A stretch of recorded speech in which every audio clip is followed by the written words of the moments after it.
trova Alba. Situata sulla riva destra del fiume Tanaro, occupa una conca circondata da colline ricche di vigneti. Cittadina fra le più importanti delle Langhe, vanta un passato antico e illustre. Gli edifici del centro storico restituiscono l'immagine di una città medievale, mentre le loro fondamenta poggiano su importanti resti di epoca protostorica e romana, la cui memoria è custodita gelosamente nelle sale espositive del Museo Civico.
Diciamo, ci rimaneva guarda caso 3 giorni, quindi la permanenza del Santo Sepolcro, il terzo giorno resuscitava, risaliva le scale sante e tornava in cappella.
Il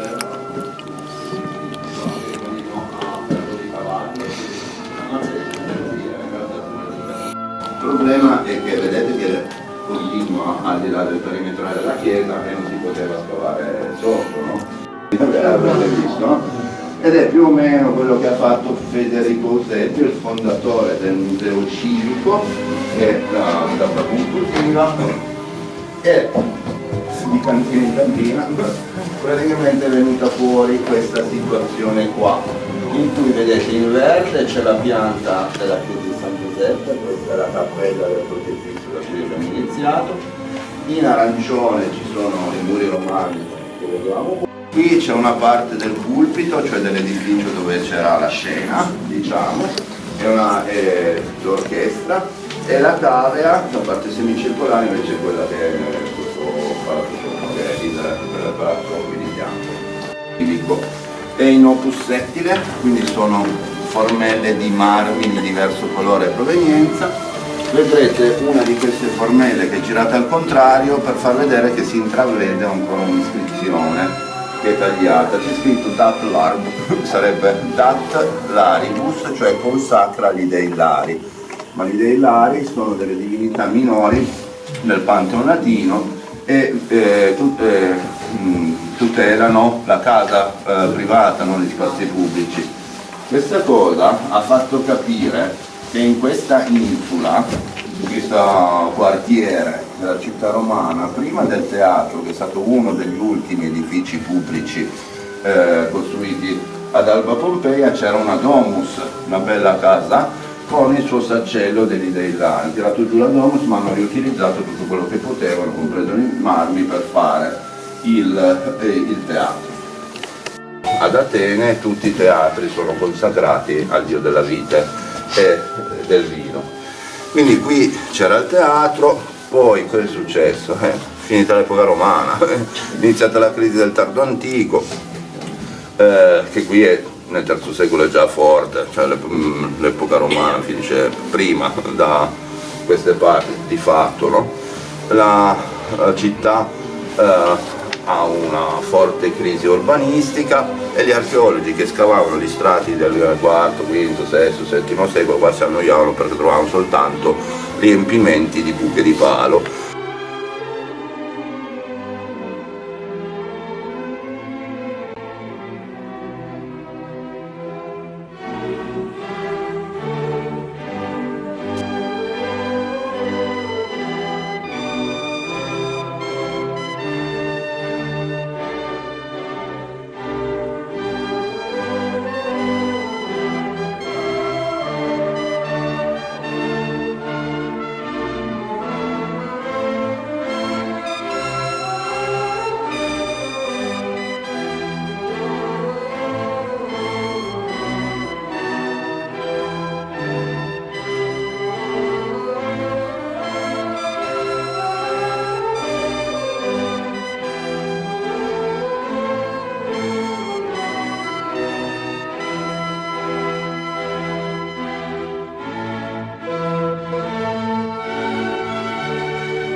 prima di 2 gallerie voltate.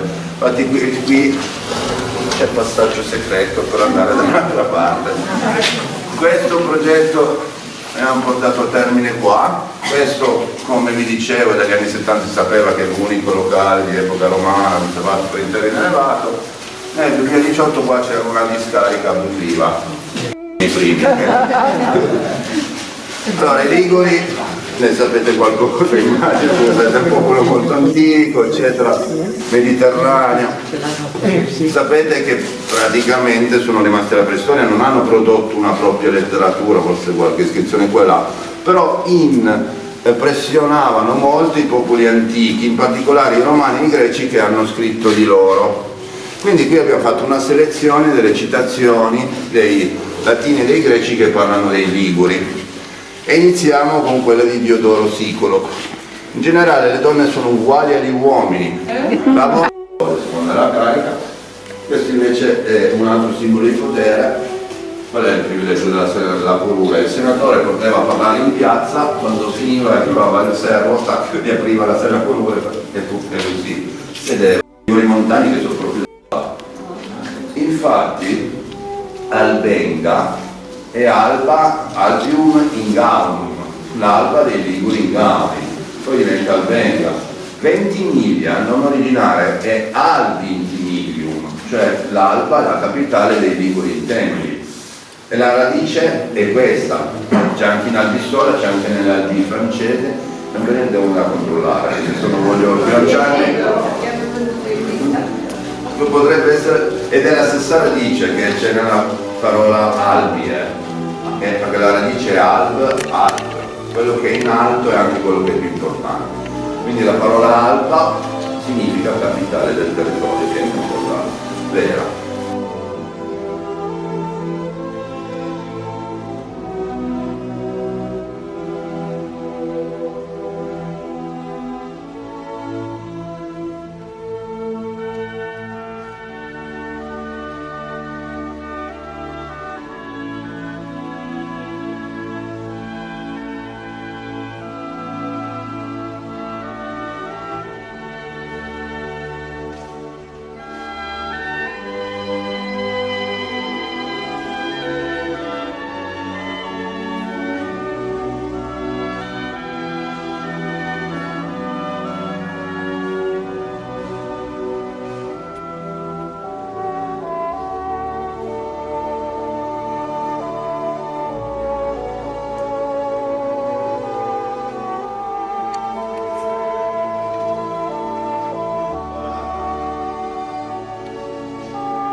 Combinato camminò avanti.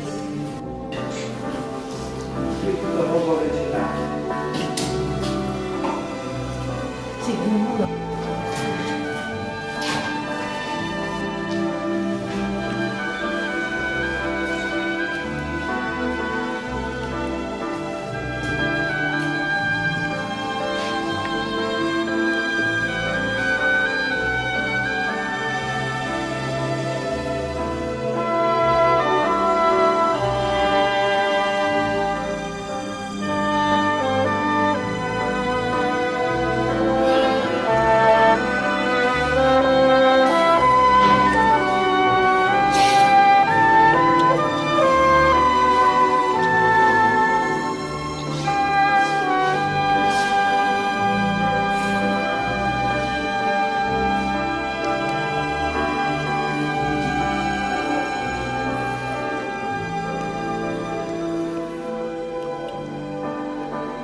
sa delle popolazioni del sacco del fuoco, in più sapere anche riciclare, lo riciclava con le calcare, che sono delle fornaci particolari, ci stavano dentro un pezzo di mano, li cuocevano finché diventava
piccoli arrotondati, perché dalla cima del monte tutto dopo sono venuti qua e sono tenuti insieme da questa matrice sedimentaria, no?